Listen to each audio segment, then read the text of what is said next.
Hi friends, welcome to Ammu baby channel. ನಾನು ನಿಮ್ಮ ಪ್ರೀತಿಯ ಶೈಲಾ. ಇವತ್ತು ನಾನು ನಿಮಗೆ ಬೇಬೀಸ್ಗೆ ಯಾವ ಥರ ಡೈಪರನ್ನು ಯೂಸ್ ಮಾಡಬೇಕು ಅಂತ ನಾನು ನಿಮಗೆ ಇವತ್ತು ತೋರಿಸ್ಕೊಡ್ತೇನೆ. ತುಂಬ ಜನರಿಗೆ ಕನ್ಫ್ಯೂಷನ್ಸ್ ಇರುತ್ತೆ, ಮಗುವಿಗೆ ಡೈಪರ್ ಹಾಕಬಹುದಾ ಅಥವಾ ಹಾಕಬಾರ್ದಾ ಅಂತ.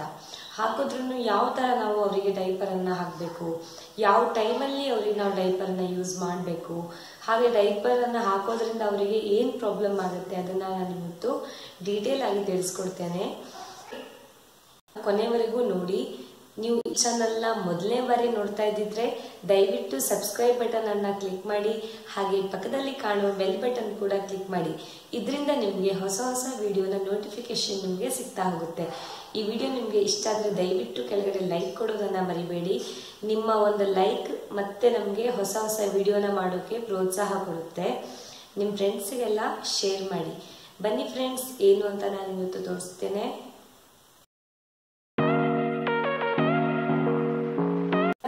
ಹಾಕಬಹುದಾ ಅಂತ ನೋಡಿ. ಖಂಡಿತವಾಗ್ಲೂ ಮಕ್ಕಳಿಗೆ ಡೈಪರನ್ನು ಯೂಸ್ ಮಾಡಬಹುದು, ಆದರೆ ಮಕ್ಕಳು ಯಾವ ಮಂತಲ್ಲಿ ಇದ್ದಾರೆ ಅನ್ನೋದು ತುಂಬಾ ಇಂಪಾರ್ಟೆಂಟ್ ಆಗಿರುತ್ತೆ.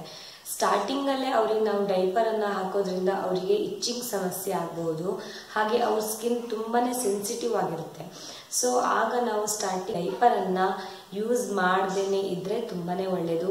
ಇಲ್ಲ ನಾವು ವರ್ಕ್ ಮಾಡ್ತಾ ಇದ್ದ ಡೈಪರನ್ನು ಯೂಸ್ ಮಾಡಲೇಬೇಕಾಗತ್ತೆ, ಪದೇ ಪದೇ ನಮಗೆ ಕ್ಲೀನ್ ಮಾಡ್ತಾ ಇರೋಕ್ಕೆ ಆಗಲ್ಲ, ಆ ಥರ ಅಂತ ಇರೋರು ನೀವು ಬೇಕಾದರೆ ಕ್ಲಾತ್ ಡೈಪರ್ಸನ್ನು ಯೂಸ್ ಮಾಡ್ಬೋದು. ಈ ಟೈಮಲ್ಲಿ 1 ಮಂತಿಂದ ನೀವು ಅದನ್ನು ಬೇಕಾದರೆ ಅಪ್ ಟು 2 ಇಯರ್ಸ್ ತನಕನೂ ಹಾಕ್ಬೋದು. ಅದನ್ನು ಅದು ಯಾವ ಥರ ಇರುತ್ತೆ ಕ್ಲಾತ್ ಡೈಪರ್ ಅಂತ ನಾನು ಇವತ್ತು ತೋರಿಸ್ತೇನೆ.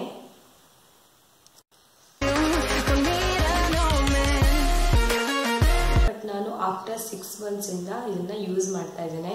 ತುಂಬಾ ಚೆನ್ನಾಗಾಗುತ್ತೆ ಕ್ಲಾತ್ ಡೈಪರ್ ಇದ್ದರೆ. ನಮಗೆ ಏನಿಲ್ಲ ಅಂದ್ರೂ ಒಂದು 2 ಪೀಸ್ ನಮಗೆ ಇದರಲ್ಲಿ ಮಾಡಿಸಬಹುದು ಮಕ್ಕಳಿಗೆ. ಸೊ ನೋಡಿ, ನಾನು ಈ 3 ಕಲರಲ್ಲಿ ಪರ್ಚೇಸ್ ಮಾಡಿದ್ದೆ, ಮೀಶೋದಲ್ಲಿ ತೊಗೊಂಡಿರೋದಿದು. ನೋಡಿ, ಒಂದು ಯೆಲ್ಲೋ ಕಲರು, ಈ ಥರ ಬಟನ್ಸ್ ಬರುತ್ತೆ, ಹಾಗೆ ಒಂದು ಬ್ಲೂ ಕಲರು, ಹಾಗೆ ಇನ್ನೊಂದು ರೆಡ್ ಕಲರ್.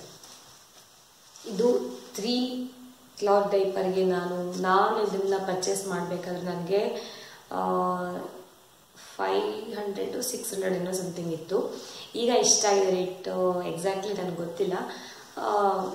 ನಿಯರ್ ಇರುತ್ತೆ ರೇಟ್, ನಿಮಗೆ ಒಂದು 6 ಇರುತ್ತೆ ಅಥವಾ ಒಂದು 400 ಆ ಥರ ಇರಬಹುದು. ನೋಡಿ, ಇಲ್ಲಿ ಫ್ರಂಟಲ್ಲಿ ಬಟನ್ಸ್ ಇದೆ ತುಂಬಾನೇ. ಈ ಬಟನ್ಸ್ ಅಲ್ಲಿ ನಾವು ಬೇಬೀಸ್ಗೆ ಈ ಥರ ಇಟ್ಟು ಇಲ್ಲಿ ನಾವು ಅಡ್ಜಸ್ಟ್ ಮಾಡಿದ್ರೆ ಆಯಿತು. ಅವ್ರ ಸೈಜಿಗೆ ಈ ಥರ ಬಟನ್ಸ್ ಹಾಕಿದ್ರೆ ಅವ್ರ ಸೈಜ್ ಯಾವುದು ಅಂತ ಹಾಕಿ ಇಲ್ಲಿ ನಾವು ಅಡ್ಜಸ್ಟ್ ಮಾಡೋದಿರುತ್ತೆ. ಅವರು ಇದನ್ನು ಅಪ್ ಟು 2 ಇಯರ್ಸ್ ತನಕ ಯೂಸ್ ಮಾಡ್ಬೋದು. ಸ್ವಲ್ಪ ಅಂದರೆ ಮಕ್ಕಳಿಗೆ ಸೊಂಟದ ಹತ್ರ ಹಿಡ್ದಂಗೆ ಆಗುತ್ತೆ, ಅಂದರೆ ಈ ಬೇರೆ ಪ್ಲಾಸ್ಟಿಕ್ ಡೈಪರ್ಸ್ ಬರುತ್ತಲ್ಲ, ಅದು ಸ್ವಲ್ಪ ಮಕ್ಕಳಿಗೆ ಒಂದೊಂದ್ಸಲ ಫಿಟ್ ಆಗ್ಬೋದು. ಇದನ್ನ ನೀವು ಯೂಸ್ ಮಾಡೋದ್ರಿಂದ ಮಕ್ಕಳಿಗೆ ಯಾವುದೇ ತರಹ ಪ್ರಾಬ್ಲಮ್ ಕೂಡ ಇಲ್ಲ. ಹಾಗೆ ಇದು ತುಂಬ ಹೊತ್ತನ್ನು ಇಡೋಕ್ಕೆ ಬರಲ್ಲ. ಏನಿಲ್ಲ ಅಂದ್ರೂ ಒಂದು 1.5 ಅಥವಾ 2 ಅವರ್ಸ್ ತನಕ ಇದನ್ನ ಖಂಡಿತವಾಗ್ಲೂ ಯೂಸ್ ಮಾಡ್ಬೋದು. ಒಳಗಡೆ ನಮ್ಗೆ ಈ ಥರ ವೈಟ್ ಕಲರ್ಸಲ್ಲಿ ಇರುತ್ತೆ, ಹಾಗೆ ಇದರೊಳಗೆ ಒಂದು ಪ್ಯಾಡ್ ಇರುತ್ತೆ. ನಾನು ವಿತ್ ಪ್ಯಾಡ್ ಇದನ್ನು ಆರ್ಡರ್ ಮಾಡಿರೋದು. ಆರ್ಡರ್ ಮಾಡಬೇಕಾದ್ರೆ ನೀವು ಇದನ್ನು ಖಂಡಿತವಾಗ್ಲೂ ಚೆಕ್ ಮಾಡಿ. ಈ ಥರ ಬ್ಲ್ಯಾಕ್ ಪ್ಯಾಡ್ ನಮಗೆ ಬರಬೇಕು. ಇದಕ್ಕೆ ಚಾರ್ಕೋಲ್ ಪ್ಯಾಡ್ ಏನೋ ಹೇಳ್ತಾರೆ. ಈ ಚಾರ್ಕೋಲ್ ಪ್ಯಾಡ್ ಇದ್ರೆ ತುಂಬಾ ಒಳ್ಳೆಯದು. ಇದರಲ್ಲಿ ನಿಮಗೆ ವೈಟ್ ಕಲರ್ ಪ್ಯಾಡ್ ಒಂದು ಬರುತ್ತೆ, ಈ ಥರ ಬ್ಲ್ಯಾಕ್ ಒಂದು ಬರುತ್ತೆ. ಬ್ಲ್ಯಾಕ್ ಕಲರ್ ಪ್ಯಾಡನ್ನೇ ನೀವು ಪರ್ಚೇಸ್ ಮಾಡಬೇಕಾಗುತ್ತೆ, ಯಾಕಂದರೆ ಇದು ತುಂಬಾ ಹೆವಿ ಆಗಿದೆ. ಅದು ವೈಟ್ ಕಲರ್ ಅಷ್ಟೊಂದು ಹೆವಿ ಆಗಿರಲ್ಲ. ಬ್ಲ್ಯಾಕ್ ಇದ್ರೆ ನಮಗೊಂದು ಸ್ವಲ್ಪ ಬೆಟರ್, ಯಾಕಂದರೆ ಸ್ವಲ್ಪ ಏನಾದ್ರು ಕಲೆ ಇದ್ರೆ ಸ್ವಲ್ಪ ಕಾಣಿಸಲ್ಲ. ಬಟ್ ಅದ್ರಲ್ಲಿ ಹಾಗಾಗಲ್ಲ, ಸ್ವಲ್ಪ ಏನಾದರೂ ಕಲೆ ಬಿದ್ರೂ ಎದ್ದು ಕಾಣಿಸುತ್ತಲ್ವಾ. ಸೊ ಬ್ಲ್ಯಾಕ್ ಕಲರ್ ಇದ್ರೆ ಬೆಸ್ಟು. ಇದನ್ನ ನೀವು ಈ ಥರ ಮಿಡ್ಲಲ್ಲಿ ಇಟ್ಟು ಇದನ್ನ ಈ ಥರ ಡೈರೆಕ್ಟ್ ಕೂಡ ಹಾಕಬಹುದು. ಈ ಥರ ಡೈರೆಕ್ಟ್ ಕೂಡ ಇಡ್ಬೋದು. ನಿಮ್ಮ ಮಕ್ಕಳು ಪದೇ ಪದೇ ಮೋಷನ್ ಶುರುವಾಗಿದೆ ಆ ಥರ ಏನಾದರೂ ಇದ್ದರೆ ಈ ಥರ ಯೂಸ್ ಮಾಡ್ಬೋದು. ಇಲ್ಲ ನಿಮ್ಮ ಹತ್ರ ಕಮ್ಮಿ ಇದೆ ಪ್ಯಾಡ್ ಅಂತ ಇದ್ದರೆ ಈ ಥರದ್ದು ಬಂದಿದ್ರು ಇದರಲ್ಲಿ ಮಿಡ್ಲಲ್ಲಿ ನೀವು ಬಟ್ಟೆನ ನೀಟಾಗಿ ಮಡಚಿ ಈ ಥರ ಇಟ್ಟರೆ, ಅಂದರೆ ಮಕ್ಕಳಿಗೆ ಮೋಷನ್ಸ್ ಶುರುವಾದಾಗ ಆ ಬಟ್ಟೆನ ತೆಗೆದು ಹಾಕಿದ್ರೆ ಆಯಿತು. ಇದೊಂದಿರುತ್ತೆ. ಹೊರಗಡೆಯಿಂದ ಇದು ನಿಮಗೆ ಪ್ಲಾಸ್ಟಿಕ್ ಬರುತ್ತೆ ನೋಡಿ, ಪ್ಲಾಸ್ಟಿಕ್ ಥರ ಬರುತ್ತೆ. ಇದು ಅಂದರೆ ಇದು ಒಂದೇ ಸಲ ಏನಾದರೂ ನಿಮ್ಮ ಮಗು ಸುಸು ಮಾಡ್ತು ಅಂದರೆ ಒಂದೇ ಸಲ ಲೀಕೇಜ್ ಆಗಲ್ಲ. ಬಟ್ ಇದನ್ನ ನಾನು ಯೂಸ್ ಮಾಡಿನೇ ನಿಮ್ಗೆ ಇವತ್ತು ಹೇಳ್ತಾ ಇದ್ದೇನೆ. ಏನಾಗುತ್ತೆ ಅಂದರೆ ಒಂದು ಸುಸುಗೆಲ್ಲ ಇದೇನಾಗಲ್ಲ, ಬಟ್ ಸೆಕೆಂಡ್ ಸುಸುಗೆ ಸ್ವಲ್ಪ ಒದ್ದೆ ಆಗುತ್ತೆ. ಹಾಗಂತ ನಿಮ್ಮ ಬೆಡ್ಶೀಟೆಲ್ಲ ಏನು ಕೇಳಲ್ಲ, ಬಟ್ ಸ್ವಲ್ಪ ಒದ್ದೆ ಆಗಿರುತ್ತೆ. ಒಂದು 2 ಸುಸುಗೆ ಇದು ಖಂಡಿತವಾಗ್ಲೂ ಬೆಸ್ಟ್ ಡೈಪರ್ ಅಂತ ಹೇಳ್ಬೋದು. ಹಾಗೆ ಇದನ್ನ ಇನ್ನೊಂದು ಥರನೂ ಯೂಸ್ ಮಾಡ್ಬೋದು. ಇಲ್ಲಿ ನೋಡಿ, ಇಲ್ಲಿ ಈ ಥರ ನಮಗೆ ಓಪನ್ ಮಾಡೋ ಥರ ಸಿಗುತ್ತೆ. ಇದ್ರ ಒಳಗೆ ಇದನ್ನ ಹಾಕಿದ್ರೆ ನೀಟಾಗಿ ತೋರಿಸ್ತೀನಿ ನಿಮಗೆ ನೋಡಿ. ಈ ಥರ ನಾವು ಇದನ್ನ ಒಳಗಡೆ ಹಾಕಿ ನೀಟಾಗಿ ಇದನ್ನ ಈ ಥರನೂ ಯೂಸ್ ಮಾಡಬಹುದು. ಈ ಥರ ನಾವು ಹಾಕಬಹುದು. ನಾನು ಫಸ್ಟ್ ತೋರಿಸಿದ ಮೆಥಡು ಓಕೆ, ಇದು ಓಕೆ. ನಾನು ಜಾಸ್ತಿ ಯೂಸ್ ಮಾಡೋದು ಇದನ್ನೇ, ಈ ಥರನೇ. ಮಗುವಿಗೆ ಮೋಷನ್ ಏನಾದರೂ ಶುರುವಾದರೆ ಮಾತ್ರ ಪ್ಯಾಡನ್ನು ಹೊರಗಡೆ ಇಟ್ಕೊಂಡ್ರೆ ಸ್ವಲ್ಪ ಬೆಸ್ಟ್ ಆಗಿರುತ್ತೆ. ಯಾಕಂದರೆ ನಮಗೆ ಇದು ಸ್ವಲ್ಪ ಶಾರ್ಟೇಜ್ ಕಮ್ಮಿ ಇದ್ದರೆ, ಮೇಲಿನ ಡೈಪರ್ ನಮಗೆ ಕಮ್ಮಿ ಇದ್ದರೆ ನಾವು ಬಟ್ಟೆ ಥರನೂ ಯೂಸ್ ಮಾಡ್ಬೋದು. ಇಲ್ಲ ಈ ಥರ ಪ್ಯಾಡ್ ಒಂದೇ ಬೇಕಾದರೆ ನಿಮಗೆ 12 ಪೀಸಸ್ ಕೂಡ ನಿಮಗೆ ಸಿಗುತ್ತೆ. ಈ ಥರ ಒಂದು 3 ತೊಗೊಂಡು ಈ 12 ಪೀಸಸ್ಸನ್ನು ನೀವು ಬೇಕಾದ್ರೂ ಪರ್ಚೇಸ್ ಮಾಡ್ಬೋದು.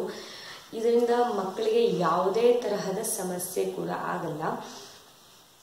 ಹಾಗೆ ಇದನ್ನು ನೀವು ಯೂಸ್ ಮಾಡೋದ್ರಿಂದ ಮಗುವಿಗೆ ಇಚ್ಚಿಂಗ್ ಸಮಸ್ಯೆನೂ ಆಗಲ್ಲ. ಹಾಗೆ ಮಗುವಿಗೂ ಕೂಡ ಅದೊಂದು ಹೆಲ್ದಿ ಆಗಿರುತ್ತೆ. ಇದನ್ನು ನೀವು ಯೂಸ್ ಮಾಡೋದ್ರಿಂದ, ಈ ಡೈಪರ್ನ ಯೂಸ್ ಮಾಡೋದ್ರಿಂದ ಏನಾಗುತ್ತೆ ಅಂದರೆ 10 hours 12 hours ಎಲ್ಲ ಇರ್ತಾರೆ ತುಂಬ ಜನ. ಅದರಿಂದ ಮಗುವಿಗೆ ಇಚ್ಚಿಂಗ್ ಸಮಸ್ಯೆ ಕೂಡ ಜಾಸ್ತಿ ಆಗ್ಬೋದು. ಪದೇ ಅದರಲ್ಲೇ ಸುಸು ಮಾಡಿ ಮಾಡಿ ಮಾಡಿ ಮಾಡಿ ಮಗುವಿಗೆ ಇಚ್ಚಿಂಗ್ ಸಮಸ್ಯೆ ಆಗೋದು ಪಕ್ಕ ಅಂತ ಹೇಳ್ಬೋದು. ಯಾಕಂದರೆ 1, 2, 3 months ತನಕ ಅವ್ರ ಸ್ಕಿನ್ ತುಂಬಾ ಸೆನ್ಸಿಟಿವ್ ಆಗಿರುತ್ತೆ. ಸೊ ನಾವು ಆಫ್ಟರ್ 6 months ಡೈಪರನ್ನು ಯೂಸ್ ಮಾಡಬಹುದಾ ಅಂತ ನೆಕ್ಸ್ಟ್ ಕ್ವಶನು. ಆಫ್ಟರ್ 6 months ನಾವು ಖಂಡಿತವಾಗ್ಲೂ ಡೈಪರನ್ನು ಯೂಸ್ ಮಾಡಬಹುದು. ಬಟ್ ಡೈಪರನ್ನು ಹಾಕದೇ ಇದ್ದರೆ ಇನ್ನೂ ಒಳ್ಳೆಯದು. ನಿಮಗೆ ಇಲ್ಲ ಡೈಪರನ್ನು ಹಾಕಬೇಕಾಗುತ್ತೆ, ನಮಗೆ ತುಂಬಾ ಕೆಲಸ ಇರುತ್ತೆ ಅಂತ ಇರೋರು ನೈಟ್ ಟೈಮು ಇದನ್ನು ಡೈಪರನ್ನು ಯೂಸ್ ಮಾಡಿ.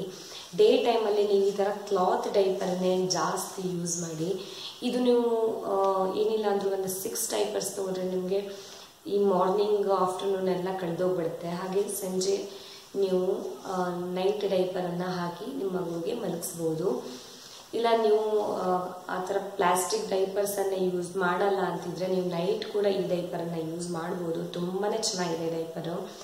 ನಾನು ಇದನ್ನು ಯೂಸ್ ಮಾಡಿ ಒಂದು 7 to 8 months ಆಯಿತು. ಇನ್ನೂ ನೋಡಿ ಎಷ್ಟು ಚೆನ್ನಾಗಿದೆ, ಕಲರ್ ಕೂಡ ಎಷ್ಟು ಚೆನ್ನಾಗಿದೆ. ಹಾಗಂತಹ ಪ್ಯಾಡ್ ಕೂಡ ತುಂಬಾ ಚೆನ್ನಾಗಿದೆ.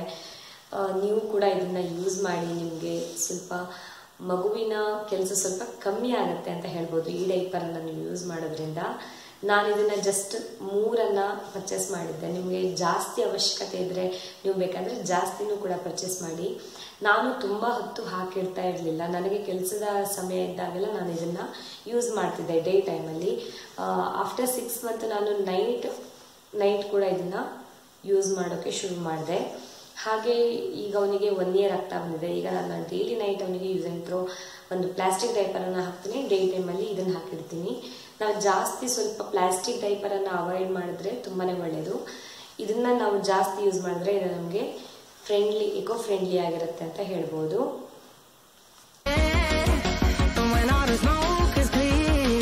ಈ ಡೈಪರನ್ನು ನಾನು ಮೀಶೋದಲ್ಲಿ ಪರ್ಚೇಸ್ ಮಾಡಿದ್ದು. ತುಂಬಾ ನನಗೆ ಕಡಿಮೆ ರೇಟಲ್ಲಿ ಈ ಡೈಪರ್ ನನಗೆ ಸಿಕ್ಕಿದೆ. ಅದು ನಾನು 3ಗೆ 500 or 600 ಏನೋ ಕೊಟ್ಟಿದ್ದು ನೆನಪು. ಈಗೆಷ್ಟಿದು ನೆನಪಿಲ್ಲ ನನಗೆ. ಬಟ್ ನೀವು ಇದನ್ನು ಬೇರೆ ಸೈಟಲ್ಲಿ ಪರ್ಚೇಸ್ ಮಾಡಿದ್ರೆ ಇದು ತುಂಬಾ ರೇಟ್ ಜಾಸ್ತಿ ಇದೆ. ಮೀಶೋದಲ್ಲಿ ನೀವು ಇದನ್ನು ಕಮ್ಮಿ ಬೆಲೆಯಲ್ಲಿ ನೀವು ಇದನ್ನು ಕೊಂಡ್ಕೊಳ್ಬೋದು. ಮಗುವಿಗೆ ನಾವು ಯಾವ ಥರ ಡೈಪರನ್ನು ಯೂಸ್ ಮಾಡಿದ್ರೆ ತುಂಬಾ ಒಳ್ಳೆಯದು ಅಂತ ಅಂದರೆ ಯೂಸ್ ಆ್ಯಂಡ್ ಥ್ರೋ ಡೈಪರ್ಸಲ್ಲಿ ನಾನು ಸುಮಾರು ಎಲ್ಲ ಡೈಪರನ್ನು ಯೂಸ್ ಮಾಡಿ ನಿಮ್ಗೆ ಇವತ್ತು ನಾನು ಹೇಳ್ತಾ ಇದ್ದೇನೆ. ನೋಡಿ, ಮಮ್ಮಿ ಪಾಪೋ ಪ್ಯಾಂಟ್ಸ್ ಡೈಪರು ತುಂಬಾ ಚೆನ್ನಾಗಿದೆ. ನಾನು ಆಲ್ಮೋಸ್ಟ್ ಎಲ್ಲ ಡೈಪರನ್ನು ಒಂದ್ಸಲ ಟ್ರೈ ಮಾಡಬೇಕು ಅಂತಲೇ ಯೂಸ್ ಮಾಡಿದ್ದೀನಿ. ಬಟ್ ಇದು ಸ್ವಲ್ಪ ನಮಗೆ ಜಾಸ್ತಿ ಅವರ್ಸ್ ಬರುತ್ತೆ ಅಂತ ಹೇಳ್ಬೋದು.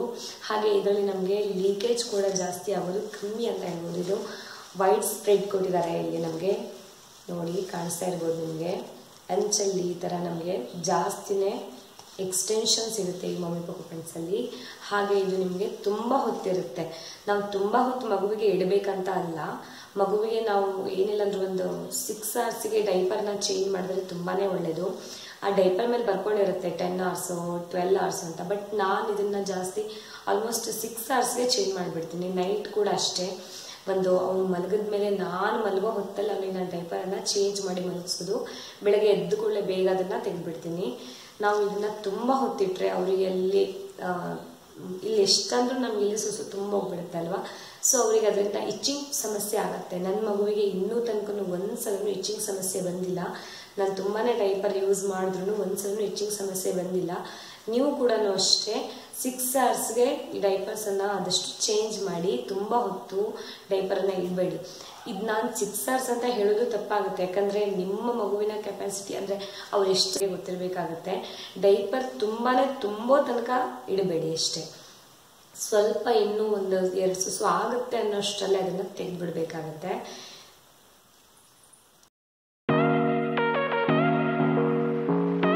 ಯೂಸ್ ಮಾಡ್ತಿದ್ದೀನಿ, ಕಮ್ಮಿನೇ ಸಮಯ ಯೂಸ್ ಮಾಡ್ತಿದ್ದೀನಿ, ಆದ್ರೂ ಇಚ್ಚಿಂಗ್ ಸಮಸ್ಯೆ ಇದೆ ಅಂತ ಇರೋರು ನೀವು ಏನು ಮಾಡಬೇಕಂದ್ರೆ, ಮಗುವಿಗೆ ಯಾವ ಜಾಗದಲ್ಲಿ ಇಚ್ಚಿಂಗ್ ಸಮಸ್ಯೆ ಇದೆಯೋ ಅಲ್ಲಿ ನೀವು ಸ್ವಲ್ಪ ಗಂಧವನ್ನು ತೆಗೆದು ಅದನ್ನು ನೀಟಾಗಿ ಆ ಜಾಗದಲ್ಲಿ ಇಡಿ. ಅವರಿಗೆ ಆಗ ಸ್ವಲ್ಪ ಕೂಲ್ನೆಸ್ ಸಿಗುತ್ತೆ. ಹಾಗೆ ಅವರಿಗೆ ಐಸ್ ಪ್ಯಾಕನ್ನು ಕೂಡ ಇಡ್ಬೋದು. ಒಂದು ಐಸನ್ನು ತಗೊಂಡು 3-4 ಲೇಯರ್ ಅದರ ಮೇಲೆ ಬಟ್ಟೆಯನ್ನು ಸುತ್ತಿ ಲೈಟಾಗಿ ಅವರಿಗೆ ಕೊಡಿ. ಹಾಗೆ ಮಾಡೋದ್ರಿಂದನೂ ಕೂಡ ಇಚ್ಚಿಂಗ್ ಸಮಸ್ಯೆ ಕಮ್ಮಿ ಆಗುತ್ತೆ ಮಕ್ಕಳಲ್ಲಿ. ಇಲ್ಲ ಇದರಿಂದ ಮಗುವಿಗೆ ಇಚ್ಚಿಂಗ್ ಸಮಸ್ಯೆ ಇನ್ನೂ ಕಮ್ಮಿನೇ ಆಗ್ತಾ ಇಲ್ಲ ಅಂತಂದರೆ ನೀವು ದಯವಿಟ್ಟು ಫಸ್ಟ್ ಹೋಗಿ ತೋರಿಸಿ. ಇದರಿಂದ ಅವರಿಗೆ ಬೇಗ ಇಚ್ಚಿಂಗ್ ಸಮಸ್ಯೆ ಕಮ್ಮಿ ಆಗುತ್ತೆ. ಹಿಮಾಲಯದವ್ರದ್ದು ಇನ್ನೊಂದು ಥರ ಡೈಪರ್ ಸಿಗುತ್ತೆ, ಮಮ್ಮಿ ಪೊಕೊ ಪ್ಯಾಂಟ್ ಸಿಗುತ್ತೆ, ತುಂಬಾ ಡೈಪರ್ಸ್ ಇದೆ. ಎಲ್ಲ ಡೈಪರು ಒಂದೇ ಅಂತ ಹೇಳೋಕ್ಕಾಗಲ್ಲ, ಎಲ್ಲ ಡೈಪರು ಚೆನ್ನಾಗಿರುತ್ತೆ.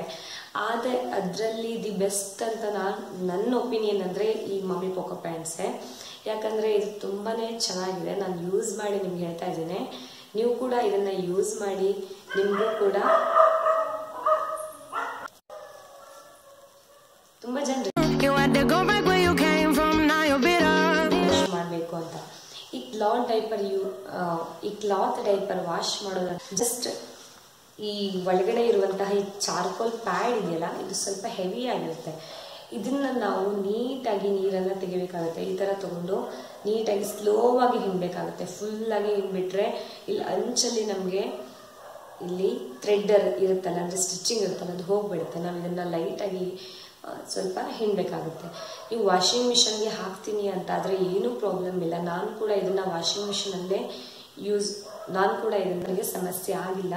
ಹಾಗೆ ನಾನು ಫಸ್ಟಿಗೆ ಅನ್ಕೋತಿದ್ದೆ ಬಟನ್ಸ್ ಎಲ್ಲ ಹಾಳಾಗ್ಬಿಡುತ್ತೆ ಅಂತ. ಬಟ್ ಇದರಿಂದ ವಾಷಿಂಗ್ ಮಿಷನಲ್ಲಿ ಹಾಕೋದ್ರಿಂದ ಈ ಬಟನ್ಸ್ ಕೂಡ ನೀವು ಇದನ್ನು ಈ ಥರ ಪ್ಯಾಡನ್ನು ನೀವು ಗಟ್ಟಿ ತೊಗೊಂಡು ಹಿಂಡಬಾರ್ದು. ಈ ಥರ ನಾವು ಗಟ್ಟಿ ಹಿಂಡ್ಬಿಟ್ರೆ ಈ ಬಟನ್ಸ್ ಇರುತ್ತಲ್ಲ, ಈ ಬಟನ್ಸ್ ಎಲ್ಲ ನಮಗೆ ಹಾಳಾಗೋ ಚಾನ್ಸಸ್ ಸ್ವಲ್ಪ ಜಾಸ್ತಿ ಇದೆ. ಸ್ವಲ್ಪ ಲೈಟಾಗಿ ಹಿಂಡಿ, ಏನು ಪ್ರಾಬ್ಲಮ್ ಇಲ್ಲ.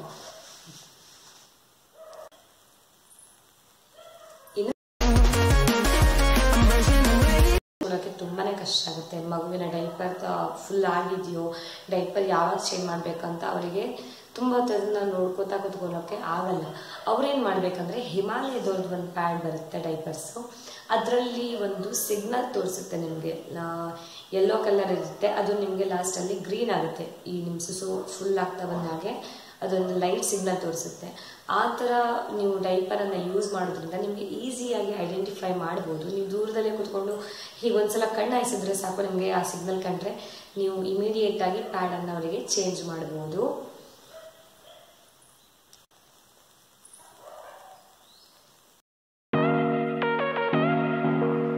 ನಿಮಿಷಕ್ಕೆ ಅದರಲ್ಲಿ ಮೋಷನನ್ನು ಮಾಡಿಬಿಡುತ್ತೆ. ಆಗ ನೀವು ಏನು ಮಾಡಬೇಕು ಅಂದರೆ ಖಂಡಿತವಾಗ್ಲೂ ಡೈಪರನ್ನು ಮೊದಲು ನೀವು ಚೇಂಜ್ ಮಾಡಬೇಕಾಗತ್ತೆ. ಇನ್ನೂ ಅದು ತುಂಬಿಲ್ಲ ಅಂತ ವೇಟ್ ಮಾಡಬಾರ್ದು. ಅವರು ಸ್ವಲ್ಪನೇ ಮಾಡಿದ್ರೂ ಕೂಡ ಅದನ್ನು ನೀವು ಫಸ್ಟ್ ಚೇಂಜ್ ಮಾಡಬೇಕಾಗತ್ತೆ. ಈ ಥರ ನೀವು ಚೇಂಜ್ ಮಾಡಿಲ್ಲ ಅಂದರೆ ನಿಮ್ಮ ಮಗುವಿಗೆ ಅಲ್ಲಿ ಇಚ್ಚಿಂಗ್ ಸಮಸ್ಯೆ ಆಗೋದು ಪಕ್ಕಾ ಆಗುತ್ತೆ. ಹಾಗೆ ಅವರಿಗೆ ರ್ಯಾಷಸ್ ಕೂಡ ಜಾಸ್ತಿ ಆಗಿಬಿಡುತ್ತೆ. ಸೊ ನೀವು ಡೈಪರನ್ನು ಮೋಷನ್ ಮಾಡಿದ ತಕ್ಷಣ ಅದನ್ನು ಚೇಂಜ್ ಮಾಡಬೇಕಾಗತ್ತೆ. ಹಾಗೆ ಮೋಷನ್ ಮಾಡಿದ ತಕ್ಷಣ ನಾವು ಚೇಂಜ್ ಮಾಡೋದ್ರಿಂದ ನಮಗೆ ಮಗುವಿಗೆ ಮಗುವಿಗೆ ನಾವು ರ್ಯಾಷಸ್ ಆಗೋದನ್ನ ತಪ್ಪಿಸ್ಬೋದು. ಸೊ ಕೂಡ ಮೇಲಿಂದ ಮಾಡಿಬಿಡ್ತು ಅಂದರೆ ಎಲ್ಲ ಲೀಕ್ ಆಗಿಬಿಡುತ್ತೆ ಡೈಪರು. ಸೊ ನೀವು ಆದಷ್ಟು ಮಗುವಿನ ಡೈಪರ್ ಬಗ್ಗೆ ನೀವು ಲಕ್ಷ್ಯವನ್ನು ಕೊಡ್ತಾ ಇರಬೇಕಾಗುತ್ತೆ. ನಿಮ್ಮ ಮಗುಗೆ ರ್ಯಾಷಸ್ ಆಗಿಬಿಟ್ಟಿದೆ ಅಂತ ಇದ್ರೆ ಇರೋರು ಈ ಕ್ಲಾತ್ ಡೈಪರನ್ನು ಯೂಸ್ ಮಾಡಿ ನಿಮ್ಮ ಕೆಲಸವನ್ನು ನೀವು ಈಸಿಯಾಗಿ ಮಾಡ್ಕೊಳ್ಬೋದು. ಇಲ್ಲ ನಿಮಗೆ ಕ್ಲಾತ್ ಡೈಪರ್ ಆಗಲ್ಲ, ನನಗೆ ಯೂಸ್ ಆ್ಯಂಡ್ ಥ್ರೋ ಡೈಪರ್ಸೇ ಚೆನ್ನಾಗಿ ಅನಿಸ್ತಾ ಇದೆ ಅಂತಿದ್ರೆ ನಿಮ್ಮ ಮಗುವಿಗೆ ಲೈಟಾಗಿ ನೀವು ಈ ಡೈಪರನ್ನು ಹಾಕೋಕ್ಕಿಂತ ಮುಂಚೆ ರ್ಯಾಷಸ್ ಕ್ರೀಮ್ ಸಿಗುತ್ತೆ ಮಾರ್ಕೆಟಲ್ಲಿ, ಅದನ್ನು ತಂದು ನೀವು ಫಸ್ಟ್ ಅಪ್ಲೈ ಮಾಡಿ ನೀಟಾಗಿ, ನಂತರ ನೀವು ಅವರಿಗೆ ಡೈಪರನ್ನು ಹಾಕೋದ್ರಿಂದ ಇಚ್ಚಿಂಗ್ ಸಮಸ್ಯೆ ಮಕ್ಕಳಲ್ಲಿ ನಿಮಗೆ ಕಮ್ಮಿ ಆಗುತ್ತೆ ಸ್ವಲ್ಪ. ಇಲ್ಲ ಮಾರ್ಕೆಟಿಂದ ತಂದಿರುವಂತಹ ನಮಗೆ ಕ್ರೀಮ್ ಬೇಡ ಅಂತ ಇದ್ರೆ ನೀವು ಗಂಧವನ್ನೇ ನೀವು ಮತ್ತೆ ಡೈಪರನ್ನು ಯೂಸ್ ಮಾಡ್ಬೋದು. ಕೆಲವೊಬ್ಬರಿಗೆ ಏನಾಗುತ್ತೆ ಅಂದರೆ ಈ ಮಕ್ಕಳಿಗೆ ಸ್ವಲ್ಪ ಫಿಟ್ ಆಗುತ್ತೆ. ಯಾಕಂದರೆ ಒಂದೊಂದು ಮಗು ಸ್ವಲ್ಪ ದಪ್ಪವಾಗಿರುತ್ತೆ, ಒಂದೊಂದು ಮಗು ಸ್ವಲ್ಪ ತೆಳ್ಳಗಿರುತ್ತೆ. ಕಂಪ್ನಿ ಸೈಜ್ ಒಂದು ಸ್ಟ್ಯಾಂಡರ್ಡ್ ಸೈಜ್ಗೆ ಮಾಡಿರ್ತಾರೆ, ಬಟ್ ನಿಮ್ಮ ಮಗುವಿಗೆ ಅದು ತುಂಬ ಪ್ರಾಬ್ಲಮ್ ಆಗ್ತಾ ಇದೆ, ಫಿಟ್ ಆಗ್ತಾ ಇದೆ ಅಂತಾದರೆ ಮಾರ್ಕೆಟಲ್ಲಿ ಇನ್ನೊಂದು ಥರ ಡೈಪರ್ಸ್ ಕೂಡ ಸಿಗುತ್ತೆ. ಈಗ ಏನಂತಂದರೆ ಪ್ಯಾಂಪರ್ಸ್ ಡ್ರೈ, ಈ ಥರ ಲಾಸ್ಟಿಗೆ ಡ್ರೈ ಅಂತ ಬರ್ಕೊಂಡಿರುತ್ತೆ. ಈ ಬೇರೆ ಡೈಪರ್ಸಲ್ಲಿ ಏನಿರುತ್ತೆ ಅಂದರೆ ಪ್ಯಾಂಪರ್ಸ್ ಬೇರೆ ಡೈಪರಲ್ಲಿ ಏನಿರುತ್ತೆ ಅಂದರೆ ಡ್ರೈ ಅಂತ ಇರೋದು ಏನಿರುತ್ತೆ ಅಂದರೆ ಸೈಡಲ್ಲಿ ಏನು ಬರುತ್ತಲ್ಲ, ಈ ಥರ ಸೈಡಲ್ಲಿ ನಿಮಗೆ ಈ ಥರ ಒಂದು ಎಲಾಸ್ಟಿಕ್ ಥರ ಬರುತ್ತೆ, ಅಂದರೆ ಚರ್ಪ ಥರ. ಈ ಥರ ನೀವೇ ಅದನ್ನು ಡೈರೆಕ್ಟಾಗಿಟ್ಟು ಈ ಥರ ಒಂದು ಸ್ಟಿಕ್ಕಿಗೆ ಅಂಟಿಸಿದ್ರೆ ಆಯಿತು, ಎರಡೂ ಕಡೆಯೂ ನಿಮಗೆ ಅದು ಸೇಮ್ ಇರುತ್ತೆ. ಇದನ್ನು ನೀವು ಯೂಸ್ ಮಾಡೋದ್ರಿಂದ ಮಗುವಿಗೆ ಯಾವುದೇ ತರಹ ಒಂದು ಫಿಟ್ನೆಸ್ಸಿಂದು ಪ್ರಾಬ್ಲಮ್ ಆಗಲ್ಲ, ಮಗುವಿನ ಸ್ಕಿನ್ ಕೂಡ ತುಂಬಾ ಹೆಲ್ದಿಯಾಗಿರುತ್ತೆ.